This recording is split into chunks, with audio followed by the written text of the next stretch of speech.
నమస్తే, welcome to Pakka local AP news. ఇక YCP నేత సజ్జల మీడియాతో మాట్లాడుతున్నారు. ఇప్పుడు అలా చూద్దాం. నాయకుడు లేదా ఆయన పుత్రరత్నం లేదా ఆ పార్టీ ప్రోత్సహించిన ఆర్గనైజ్డ్ క్రిమినల్స్ బ్యాచ్ కావచ్చు,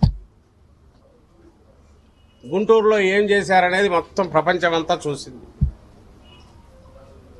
అది చూస్తే ఎవరికైనా భయం వేస్తుంది. ఎక్కడైనా ఒక గుంపు చేరితే చెదరు చేసే పోలీసులు అక్కడ ఆ గుంపు చేరడమే కాకుండా రాళ్లతో పెట్టి తీరిగ్గా కొట్టుకుంటూ, గుణపాలు తెచ్చి పొడుస్తూ, పెట్రోల్ బాంబులు తెచ్చి వేస్తూ ఉంటే వాళ్ళకు రక్షణగా నిలబడి, అంబటి రాంబాబు ఇంటి దగ్గర గురించి చెప్తున్నా, దాన్ని ప్రశ్నించడానికో లేదా అంబటి రాంబాబు గారిని కలవడానికో వెళ్లాలని చూసిన వైఎస్ఆర్సీపీ వాళ్ళ మీద ఆ గూండాలు దాడి చేస్తుంటే వీళ్ళకే సర్ది చెప్పి, వద్దులే మీరు వెళితే ఎందుకు, వెళ్ళిపోండి నేను పంపించేసి, ఉన్నత పోలీసు అధికారులను కాంటాక్ట్ చేసి, అయ్యా ఏం జరుగుతుంది కొంచెం చూడండి, పొరపాటున ఏదైనా జరిగితే ప్రాణాలకే హాని ఉంది, మా నాయకుడి ప్రాణాలకు హాని. అక్కడ మైనారిటీ మహిళ, మా గుంటూరు ఈస్ట్ ఇన్ఛార్జి ఫాతిమా గారు కూడా ఉన్నారు. ఇలాగే వాళ్ళే కాకుండా మా పార్టీ నాయకులు ఉన్నారు. వీళ్ళందరినీ జాగ్రత్తగా చూసుకోవాల్సిన ఇది ఉంది. కాబట్టి మీరు కొంచెం చొరవ తీసుకొని నేను చెప్దామని మా నాయకులు ప్రయత్నం చేస్తే, ఉన్నతాధికారులు ఒక్కరు దొరకకుండా ఫోన్ కాంటాక్ట్లో కూడా వ్యక్తిగతంగా కలుద్దామని పోతే ఎస్పీ వెళ్ళిన వాళ్ళలో మాజీ హోంమంత్రి, మహిళా నాయకురాలు సుచరిత గారు కూడా ఉన్నారు. మా ప్రభుత్వ హయాంలో హోంమంత్రిగా పనిచేసిన సుచరిత గారు కూడా ఉన్నారు. 40 నిమిషాల పాటు దర్శనం ఇవ్వకపోగా ఆఖరణ పోయి అడిషనల్ ఎస్పీని కలవమని వాళ్ళు చెప్పి రోడ్డు మీద నిలబెట్టి, లోపలికి ఏదో వచ్చి వెయిటింగ్ ఇది కూడా కాదు, గేట్ లోపలికి రానికుండా నిలబెట్టి 40 నిమిషాల తర్వాత అడిషనల్ ఎస్పీకి ఫోన్ చెప్పి 10:30కు అంబటి రాంబాబుని అక్కడి వాళ్ళకే ఓపిక నశించినది. ఎంతసేపు మనం భజన చేస్తా, ఈ రాళ్లతో కొడతా కూర్చుంటాము, లేకుంటే వీళ్ళను ఇది ఇస్తా కూర్చుంటాము అనుకున్నారు. ఎందుకో తెలియదు కానీ ఇంకా చాలా అనుకున్నట్టున్నారు. అప్పుడు వాళ్ళు వెళ్ళిపోయాక అప్పుడు పోలీస్ అధికారులకు మళ్ళీ వాళ్ళ ఫోన్లకు ప్రాణం వస్తుంది, వాళ్ళు రెస్పాండ్ అవుతారు. రాంబాబును ఎవరైతే విక్టిమో ఆయన అరెస్ట్ చేసి తీసుకెళ్తారు. సరే, ఆయనకు రిమాండ్ కూడా వేసేశారు. అది జరిగి నిన్న మేమందరం అక్కడికి వెళ్ళి మధ్యాహ్నం వెళ్ళి ఏం జరిగింది అని చూసి, ఏమి ఇంత ఘోరం జరిగింది, అందరూ రెసిడెన్షియల్, అది ఎవరికైనా జరగచ్చు రేపు. బహుశా వీధి అంతా అందులో టీడీపీ వాళ్ళు కూడా ఉండొచ్చు, ఆ ఇళ్ల పక్కన వాళ్ళు ఇంకొకరు వైఎస్ఆర్సీపీ వాళ్ళు ఉండొచ్చు, టీడీపీ వాళ్ళు ఉండొచ్చు, లేదా ఏమి రాజకీయాలకు సంబంధం లేని వాళ్ళు ఉండొచ్చు, ఎవరు అభిమానులు కాని వాళ్ళు ఉండొచ్చు. అక్కడే ఒక ఎమ్మెల్యే, టీడీపీ ఎమ్మెల్యే ఆఫీసు, అక్కడ అంతా పెట్టుకున్న దగ్గర ఒక సెక్యూర్డ్ ప్లేస్గా ఉండాల్సిన దగ్గర 5:30 గంట పాటు పోలీసుల సమక్షంలో, పోలీసుల ఆధ్వర్యంలో అధికార పార్టీ గుండాలు రెచ్చిపోయి అటాక్ చేసి ఇది జరగడం అనేది బహుశా చరిత్రలో ఎక్కడా విని ఉండం. ఇవన్నీ వీడియోలు తీస్తున్నట్టు కూడా తెలుసు. బహుశా వాళ్ళే తీసి ప్రచారంలోకి తెచ్చినా కూడా, అంటే ఒక మెసేజ్ పంపాలనుకున్నట్టున్నారు. మేము అనుకుంటే ఏదైనా చేయగలమని దానికి తగినట్టు బిహేవ్ చేసినట్టున్నారు. అది జరిగింది. నిన్న మేము మధ్యాహ్నం వెళ్ళి వచ్చేసాక సాయంత్రం ఇక్కడ మనం ఇప్పుడు కూర్చున్న దగ్గర 5:30 ప్రాంతంలో మేము వచ్చి ఎట్లా దీన్ని లీగల్గా ఇచ్చేయాలి, వీళ్ళ దీన్ని పోలీసులను అడిగితే కేసు బుక్ చేయట్లే, ఉల్టా మన మీదే కేసులు పెడుతున్నారు. పైగా మేము పరామర్శించడానికి వెళ్తే మాకు ఆటంకాలు పెట్టారు. ఎవరిని మా నాయకుడి ఇంటికి మేము వెళ్తుంటే దానికి అడ్డంకులు క్రియేట్ చేశారు. లోపలికి వెళ్ళడానికి వాళ్ళని రిక్వెస్ట్ చేసుకొని వెళ్లాల్సి వచ్చింది. ఈ ప్రత్యర్థులు ఎదుట అటువైపు నుంచి అటాక్ చేసినప్పుడు ప్రొటెక్ట్ చేయాల్సిన వాళ్ళు ఆ రోజేమో వాళ్ళకు ప్రొటెక్షన్ ఇస్తారు. మా నాయకుడి ఇంటికి పరామర్శిద్దామని మేము వెళ్దామంటే మాకేమో అడ్డంకులు క్రియేట్ చేస్తారు. ఇది మర్చిపోకముందే నిన్న సాయంత్రం జోగి రమేష్ గారి వీళ్ళు ఇక్కడ, ఇది కూడా మీ అందరికీ తెలుసు, ఇంట్లో అందరూ ఉన్నారు, మహిళలు ఉన్నారు. ఆయన కోర్టు పని మీద వెళ్ళారు, మిగిలిన వాళ్ళందరూ ఉన్నారు. వచ్చింది ఒక పథకం ప్రకారము ప్లాన్డ్గా జరిగింది అనడానికి కావాల్సిన వీడియో సాక్ష్యాలు ఉన్నాయి, మనుషులు కూడా గుర్తుపట్టచ్చు. కొంతమందిని ఇక్కడికి వచ్చిన మన నాయకులు చాలామంది వీళ్ళు గుర్తుపడతారు. అందులో 2 రకాల వాళ్ళు కనపడుతున్నారు. ఒకరు టీడీపీ దీనివైపు కార్యకర్తల పేరుతో కొంతమంది, తర్వాత రౌడీ షీటర్లో రకరకాల యాంటీ సోషల్ ఎలిమెంట్స్ వాళ్ళు ఉన్నట్టు తెలుస్తుంది. వాళ్ళెవరనేది కూడా మెల్లగా బయటకు వస్తుంది, తీస్తాం పార్టీ కూడా.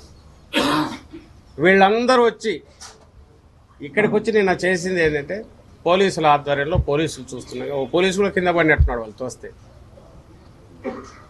కింది నుంచి పెట్రోల్ బాంబులు మొన్న అక్కడ కనిపించాయి 1-2, ఇక్కడ నిన్న అవే వేశారు.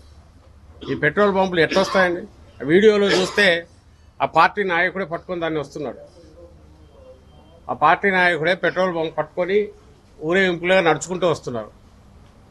వాళ్ళు ముందు ఇచ్చిన మెసేజ్లు ప్రదర్శన ఏదో చేద్దామని చెప్పి వచ్చి అక్కడి నుంచి ఇక్కడికి వచ్చినట్టు ఏదో అక్కడికక్కడ కోపం వచ్చి ఆగ్రహంతో వచ్చినట్టు చూపాలనే ప్రయత్నం చేసినప్పటికీ వెనకంబడి ఏదో అంబులెన్స్ లాంటి ఒక వెహికల్ తీసుకురావడం, దాంట్లో రాళ్లు తీసుకురావడం, పెట్రోల్ పంపులు పట్టుకొని రావడం. అండ్ ఐ థింక్ దీంట్లో చూస్తే కర్రలు ఇవన్నీ సర్వే బాధలు ఇవి పెట్టుకున్నారు. ఇవన్నీ పట్టుకొని ఇవన్నీ ఎందుకు వస్తారండి? ప్రొటెస్ట్ చేయడానికి వస్తే వచ్చిన వాళ్ళల్లో టీడీపీ మీరందరూ గుర్తుపట్టే నాయకులు ఉన్నారు, పోలీసులు ఈ పక్కనే ఉన్నారు. ఏదో వాళ్ళు వారిస్తున్నట్టు వీళ్ళేదో చేస్తున్నట్టు వాళ్ళు బుజ్జగింపుగా చెప్తున్నట్టు కనపడి వీళ్ళు చేయాల్సిన పని వీళ్ళు చేశారు. ఏం తీసుకొని వచ్చారంటే ముందే ప్రిపేర్డ్గా వచ్చారు. ఎట్లా వస్తారు నాకు తెలియగలుగుతాను. పోలీసు ఇక్కడే ఉన్నారు, వాళ్ళు వచ్చారు, వాళ్ళు వెనకంబడి వచ్చారు, అంతా అయ్యాక సాగనంపారు. కింది నుంచి వాళ్ళు వేసిన దాంతో జరిగిన డ్యామేజ్ చూస్తే కేవలం ఆ గేటు కన్నా లేకపోతే నాకు తెలిసి అక్కడ రాంబాబు విషయంలో కూడా గేటే ప్రొటెక్ట్ చేసింది. ఇక్కడ కూడా ఈ హై ఎత్తున్న గేట్లు లేకపోతే లోపలికి వస్తే ఇల్లంతా కూడా తగలబెట్టేవాళ్ళు లేదా విధ్వంసం సృష్టించేవారు, ప్రాణాలు కూడా హాని జరిగేది. రమేష్ గారి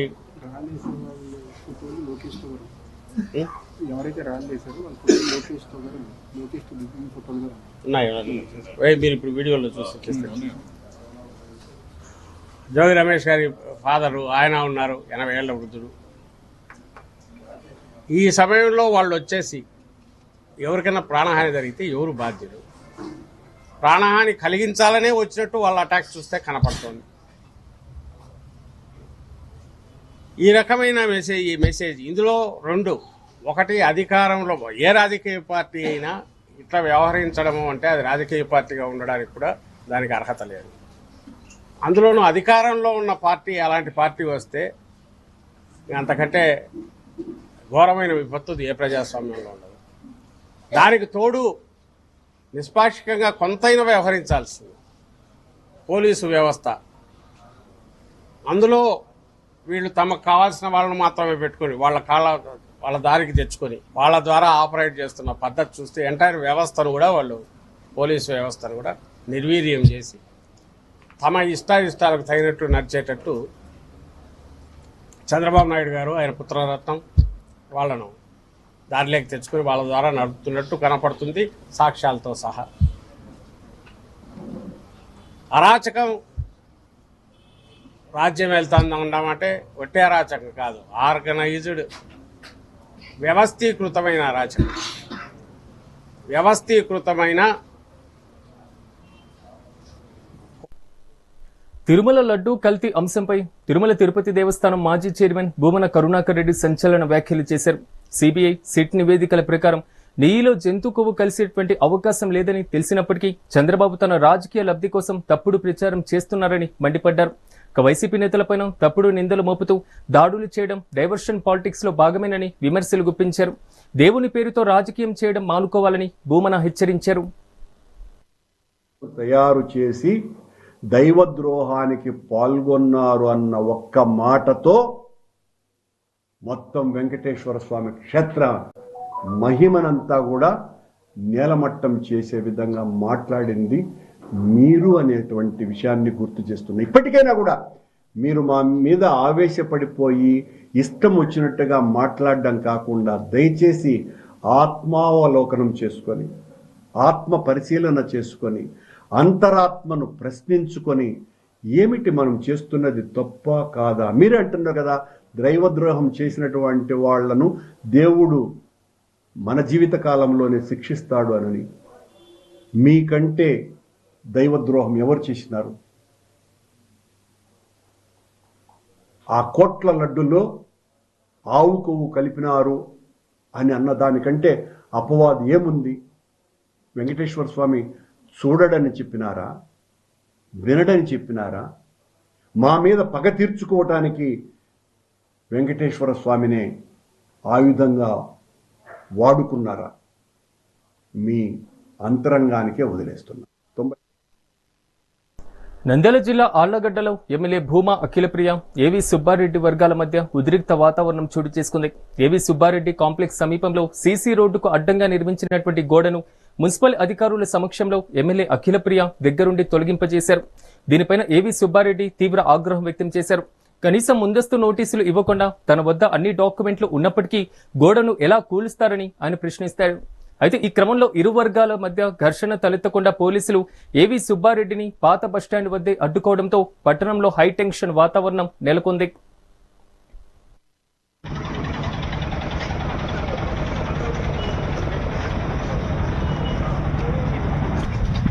సో మీరు చెప్పి మీ ఎక్స్ప్లెనేషన్ వితౌట్ యువర్ ఆర్డర్స్ మీ కింద వాళ్ళు వెళ్ళారా? మీరు దీనికి అగ్రీ అవుతున్నారా? అండ్ అక్కడ ఎన్క్రోచ్మెంట్ ఏమన్నా ఉందా?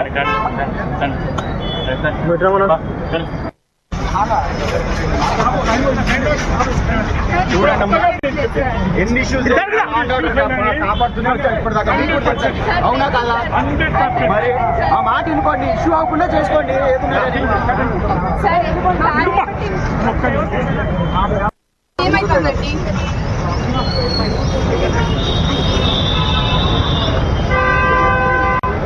నోటీస్ ఇవ్వకుండా ఏమి ఇవ్వకుండా ఎలా అంటే ఎమ్మెల్యే అని దౌర్జన్యమా? అసలు ఎమ్మెల్యే ఎంక్రోచ్మెంట్ ఉంది. కేంద్ర బడ్జెట్ 2026-27పై బీజేపీ ఎమ్మెల్సీ సోము వీర్రాజు స్పందించారు. పోలవరం ప్రాజెక్టుకు 3,000 కోట్ల రూపాయల నిధులు కేటాయించిందన్నారు. అమరావతి అభివృద్ధికి కేంద్రం కట్టుబడి ఉందన్నారు. ఇక విశాఖ స్టీల్ ప్లాంట్ ప్రైవేటీకరణ జరగదని తేల్చి చెప్పారు. అలాగే ముఖ్యమంత్రి చంద్రబాబుపై అంబటి రాంబాబు చేసినటువంటి వ్యాఖ్యలను తప్పుబట్టారు. అంబటిపై దాడి విషయాన్ని కులాన్ని ఆపాదించడం సరికాదన్నారు. మరొక 3,000 కోట్ల రూపాయలు కేటాయించాలి, అడ్వాన్స్ ఇవ్వాలి. ముందు 1,500 కోట్లు పోలవరానికి ఇస్తూ అది ఖర్చు పెట్టిన తర్వాత మరొక 1,500 కోట్లు కూడా ఇవ్వాలనేటువంటి ప్రయత్నం జరుగుతుంది. ఇందులో ఆంధ్రప్రదేశ్ కి పట్టణాల అభివృద్ధి సంబంధించి 5,000 కోట్లు మన రాష్ట్రానికి కూడా ఉపయోగించేటువంటి పరిస్థితి ఉంది. రాష్ట్రాలకి 1,04,000 కోట్ల రూపాయలు కేటాయించారు. దాన్ని కూడా రాష్ట్రాలు వినియోగించుకోవడానికి అవకాశం ఉంది. ఈ విధంగా అనేకమైన కారిడార్స్ లో ఆంధ్రప్రదేశ్ కూడా ప్రాధాన్యత ఇవ్వడం జరిగింది. విద్యకి ఈ యొక్క బడ్జెట్ లో ప్రత్యేకమైనటువంటి అనేక అంశాలని ప్రత్యేక కమిటీలు కూడా విద్య కోసం ఏర్పాటు చేయడం జరిగింది. ఈ విధంగా ఇది ప్రోగ్రెసివ్ బడ్జెట్ గా భారతదేశాన్ని వికసిత భారత్ స్థాయిలో తీసుకువెళ్ళడానికి అనేక లక్షణాలు అనేక లక్ష్యాలతో ఈ బడ్జెట్ రూపకల్పన చేయడం జరుగుతుంది. ఇంకా కూడా బడ్జెట్ లో అనేక అంశాలని ప్రస్తావించడానికి అవకాశం ఉంది. తమరికి త్వరగా ఇది మిమ్మల్ని పంపించాలనేటువంటి ఉద్దేశంతో కొన్ని అంశాలని మీ ముందుంచడం జరిగింది. కాకినాడ జిల్లా సింగరంపాలెంలో కోర్పు దుర్గాప్రసాద్ మూర్తి ఆధ్వర్యంలో జగ్గంపేట వైసీపీ ఇన్ఛార్జ్ తోట నరసింహ సహకారంతో సంస్థాగత నిర్మాణం కోసం ముఖ్య నాయకుల సమావేశం జరిగింది. ఈ కార్యక్రమానికి ముఖ్య అతిథిగా పార్లమెంట్ సభ్యులు సూర్యనారాయణరాజు, జగ్గంపేట వైసీపీ అబ్జర్వర్ కొప్పల శివ ఇతరులు పాల్గొన్నారు. ఈ సందర్భంగా గ్రామ స్థాయి నుంచి రాష్ట్ర స్థాయి వరకు కమిటీలు ఏర్పాటు చేసి పార్టీని పటిష్టం చేయాలని మాజీ ముఖ్యమంత్రి జగన్ సూచించారని తోట నరసింహ అన్నారు. గ్రామ కమిటీలు 8 విభాగాలు అనుబంధ సంస్థలతో కమిటీ ఏర్పాటు చేయాలన్నారు. ఇక అందులో ముఖ్యంగా మహిళలకు యువతకు ఎక్కువ ప్రాధాన్యత ఇవ్వాలని తెలియజేశారు. అంబటి అరెస్టును ఖండిస్తున్నామని ఆయన తెలియజేశారు. వైఎస్ఆర్ కాంగ్రెస్ పార్టీ మేమందరూ కూడా ఈ రోజు ముక్తగండతో ఖండించాం. ఇచ్చేదంటే అంబటి రాంబాబు ఆయన ఒక సీనియర్ నాయకుడు. ఆయన కాంగ్రెస్ పార్టీ రాజశేఖర రెడ్డి గారికి చాలా అనుంగ శిష్యుడు. ఆయన ఎంతో సీనియర్ ఉన్నటువంటి వ్యక్తి. పదవి ఉన్నా లేకపోయినా సరే ఆ నమ్ముకున్న వ్యక్తుల కోసం కమిట్మెంట్ తో ఉండేటువంటి నాయకుడు అంబటి రాంబాబు గారు. నాకు గతం నుంచి కూడా చాలా పరిచయం. నేను 2004 ఎమ్మెల్యే టైం కూడా ఆయన ఏపీఐసి చైర్మన్ చేసేవారు రాజశేఖర రెడ్డి గారు ముఖ్యమంత్రి ఉన్నప్పుడు. అప్పటి నుంచి పరిచయం. తర్వాత ఆయన ఎమ్మెల్యే అయినా అవ్వకపోయినా పార్టీ కోసం చాలా కమిట్మెంట్తో ఉండేటువంటి అప్పట్లో కాంగ్రెస్ పార్టీ. తర్వాత వైఎస్ఆర్ కాంగ్రెస్ పార్టీ మరి జగన్మోహన్ రెడ్డి గారికి చాలా ప్రియశిష్యుడిగా, జగన్మోహన్ రెడ్డి గారికి ఏ రకమైనటువంటి ఆయన మీద ఆరోపణలు వచ్చినా సరే వెంటనే ఖండించే వ్యక్తి శ్రీ అంబటి రాంబాబు గారు. అంత సీనియర్ మోస్ట్ గుంటూరు జిల్లాలోనే ఒక పేరున్నటువంటి వ్యక్తి ఆయన. ఆయన పేరు మీద, అంత పేరున్న వ్యక్తి మీద చాలా దౌర్జన్యంగా తెలుగుదేశం సంబంధించినటువంటి గొండాలు అనుకోవాలి, దౌర్జన్యపరులు అనుకోవచ్చు, మరి ఎవరైతే ఉన్నారో వారందరూ కూడా నిన్న మహిళలతో సహా ఆ రకంగా దాడి చేయడం జరిగింది. ఆ రకంగా నేను ఘోరంగా దాడి చేసి ఆయన కారు ఎక్కడికుండా చాలా రకాలుగా ఆయన ఏదో రకంగా బుర్రబద్దలు కొట్టేలా చంపేయాలి అనేటువంటి ప్రణాళికతో వచ్చారు. రాడ్లు పట్టుకుని వచ్చారు. వాళ్ళు కర్రలో రాడ్లు పట్టుకుని వచ్చారంటే చూడండి, మరి వాళ్ళు రాజకీయ నాయకుల, రాజకీయ పార్టీకి సంబంధించిన నాయకుల, రౌడీ వీధులు రౌడీలాగా పెద్ద పెద్ద రాడ్లు సినిమాలో చూపుతారు. రాడ్లు లాంటి పట్టుకొచ్చి కర్రలతో పట్టుకొచ్చి మహిళలతో సహా మగవాళ్ళు అంటే ఏదో అనుకోవచ్చు వచ్చి బండ బూతులు తిడుతూ ఇన్ని చాలా ఘోరంగా ఆయన అవమానించారు. ఆయన ఎందుకు వెళ్ళాడు? పార్టీ పిలుపు మేరకు రాష్ట్ర వ్యాప్తంగా మరి ఆ తిరుపతి లడ్డు మీద ఏదైతే సిబిఐ రిపోర్ట్ ఏదైతే వచ్చిందో సిట్ అన్నది, దాని సుప్రీంకోర్టు డైరెక్షన్ ప్రకారం ఏదైతే ఈ యానిమల్ ఫ్యాట్ గానీ మరి ఫిష్ ఆయిల్ గానీ ఏ రకమైన కల్తీ లేదు అని క్లియర్ సర్టిఫికేట్ ఇచ్చారు. ఇచ్చిన దాని మీద మరి దేవుడికి వీళ్ళకి ఇప్పటికైనా సరే కళ్ళు తెరిపించమని ప్రార్థన చేయడం కోసం, దేవుడిని మొక్కుకోవడం కోసం ప్రతి చోట కూడా దేవాలయాల దగ్గరికి వెళ్ళాను నేను. నంద్యాల జిల్లా శ్రీశైలంలో శ్రీ బ్రహ్మరాంబ మల్లికార్జున స్వామి అమ్మవారి శ్రీశైల గిరి ప్రదక్షిణ కార్యక్రమాన్ని దేవస్థానం ఘనంగా నిర్వహించింది. సాయంత్రం శ్రీ స్వామి అమ్మవార్ల మహామంగళ హారతుల అనంతరం శ్రీ స్వామి అమ్మవార్ల ఉత్సవ మూర్తులకు పల్లకిలో ఆసీనులంపజేసి ప్రత్యేకమైనటువంటి పూజలు నిర్వహించనున్నారు. అనంతరం శ్రీ స్వామి అమ్మవార్లను ధర్మ ప్రచార రథంలో ఊరేగింపుగా గిరి ప్రదక్షిణ కార్యక్రమాన్ని regional joint commissioner Chandrasekhar Azad, అధికారులు, అర్చకులు ప్రారంభించారు. గిరి ప్రదక్షిణ కార్యక్రమం ఆలయ రాజగోపురం నుంచి ప్రారంభమై ఆలయ మహాద్వారం చేరుకోవడంతో ముగిసింది. ముఖ్యమంత్రి చంద్రబాబుపై వైసీపీ నేతల అనుచిత వ్యాఖ్యలను ఉదయగిరి ఎమ్మెల్యే కాకర్ల సురేష్ తీవ్రంగా ఖండించారు. అంబటి రాంబాబు వ్యాఖ్యలు సభ్య సమాజం తలదించుకునేలా ఉన్నాయని, జోగి రమేష్ తన తీరు మార్చుకోవాలని హితవు పలికారు. రాష్ట్రంలో శాంతి భద్రతల విఘాతానికి వైసీపీయే కారణమని, ఇటువంటి నేతలను రాజకీయాలకు దూరంగా పెట్టాలని ఆయన ప్రజలకు పిలుపునిచ్చారు.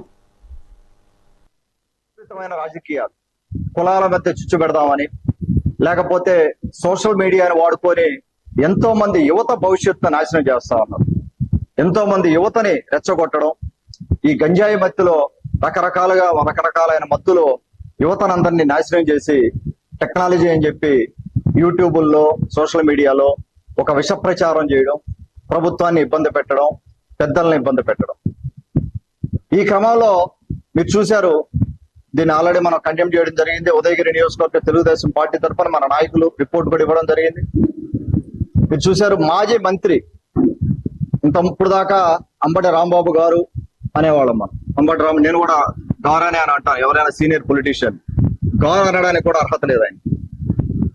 అంబటి రాంబాబు మినిస్టర్ గా చేశాడు. సీనియర్ రాజకీయ నాయకులు. అంతకుముందు కాంగ్రెస్ లో ఉండి తర్వాత మళ్ళా వైసీపీలో పార్టీలో ఉండి వెళ్లే పరిస్థితి. అతను మాట్లాడిన భాష ఒకసారి మీరు చూశారు.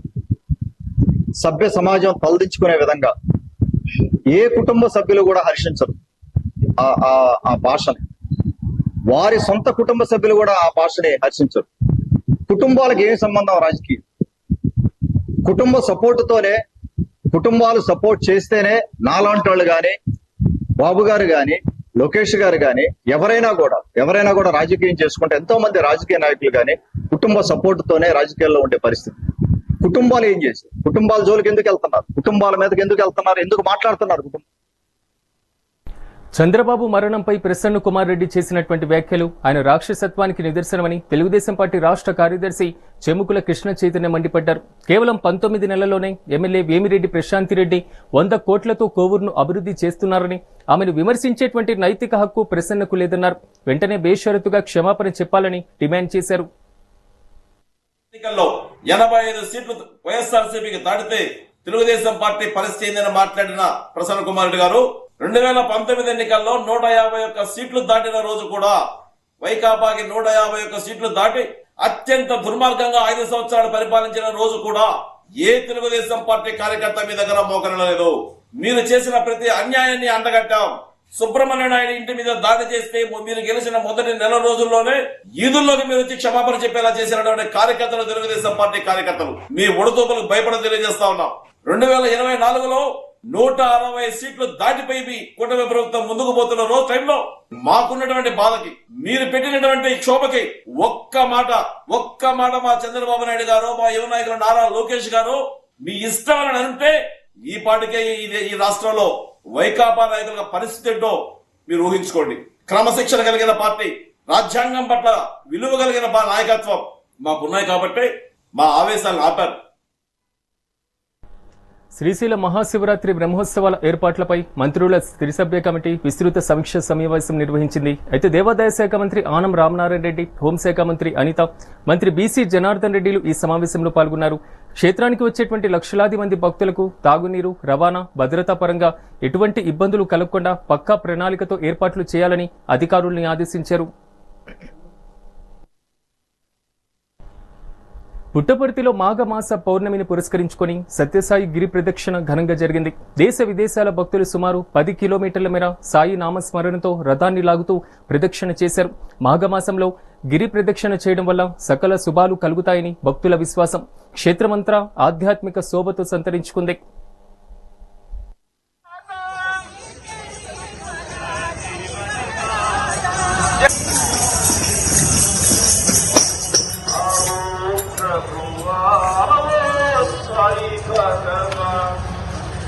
సాయి జగన్నాథ, హే సాయి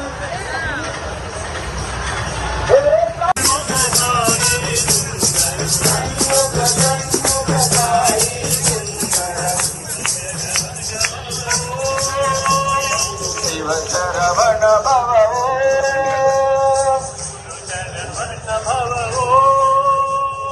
గురు శరవణ భవ,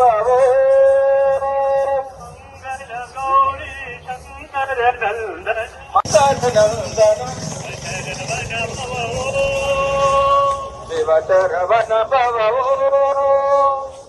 శరవణ భవ. శ్రీ వ్యాసరాజ మఠాధిపతి శ్రీ విద్యాశ్రీశ తీర్థ స్వామీజీ తిరుమల శ్రీవారిని దర్శించుకున్నారు. ఆలయ మహాద్వారం వద్ద ఈవో వెంకయ్య చౌదరి స్వామీజీకి ఘన స్వాగతం పలికి దర్శన ఏర్పాట్లు చేశారు. అనంతరం స్వామీజీకి వేద పండితులు ఆశీర్వచనం, తీర్థ ప్రసాదాలు అందజేశారు.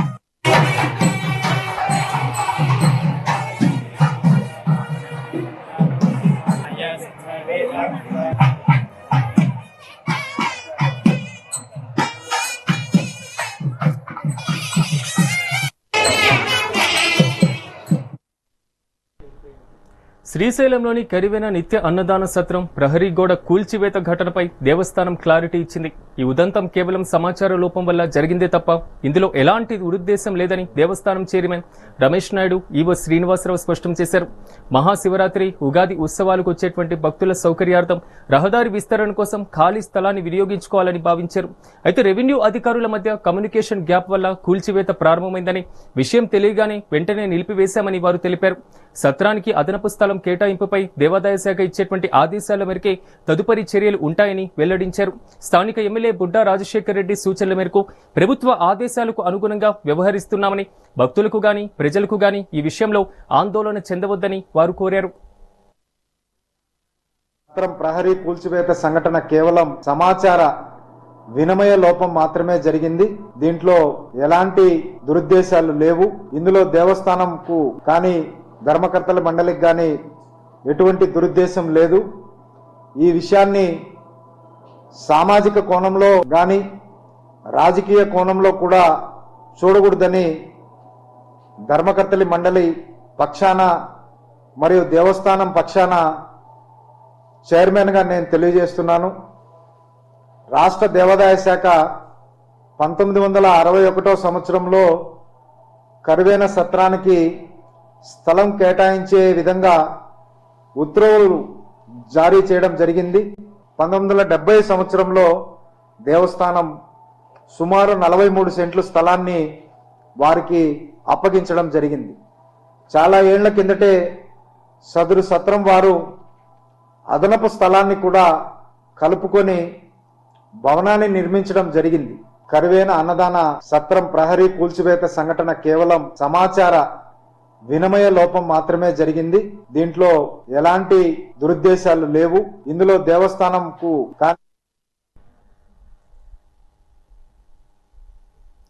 తిరుమల లడ్డూపై తప్పుడు ప్రచారం చేస్తున్నటువంటి కూటమి నేతలపైన చర్యలు తీసుకోవాలని కోరుతూ నెల్లూరు జిల్లా వైఎస్ఆర్ కాంగ్రెస్ పార్టీ నాయకులు వేదాయపాలెం సీఏకు ఫిర్యాదు చేశారు. అనంతరం మాజీ మంత్రి కాకాని గోవర్ధన్ రెడ్డి, ఎమ్మెల్సీ చంద్రశేఖర్ రెడ్డి, ముఖ్యమంత్రి చంద్రబాబు తన రాజకీయ అవసరాల కోసం దేవుణ్ణి వాడుకుంటున్నారని మండిపడ్డారు. ఆంధ్రప్రదేశ్ బ్రాండ్ ఇమేజ్ ను చంద్రబాబు దిగజారుస్తున్నారని ధ్వజమెత్తారు. సిబిఐ క్లీన్ చిట్ ఇచ్చినప్పటికీ లడ్డూపై విష ప్రచారం చేస్తూ ఫ్లెక్సీలు కట్టించడం దారుణమన్నారు. పోలీసులు తమ ఫిర్యాదుపైన స్పందించుకుంటే కోర్టును ఆశ్రయిస్తామని, 2029లో తమ ప్రభుత్వం వచ్చాక ఎవరిని వదిలిపెట్టబోమని ఆయన హెచ్చరించారు.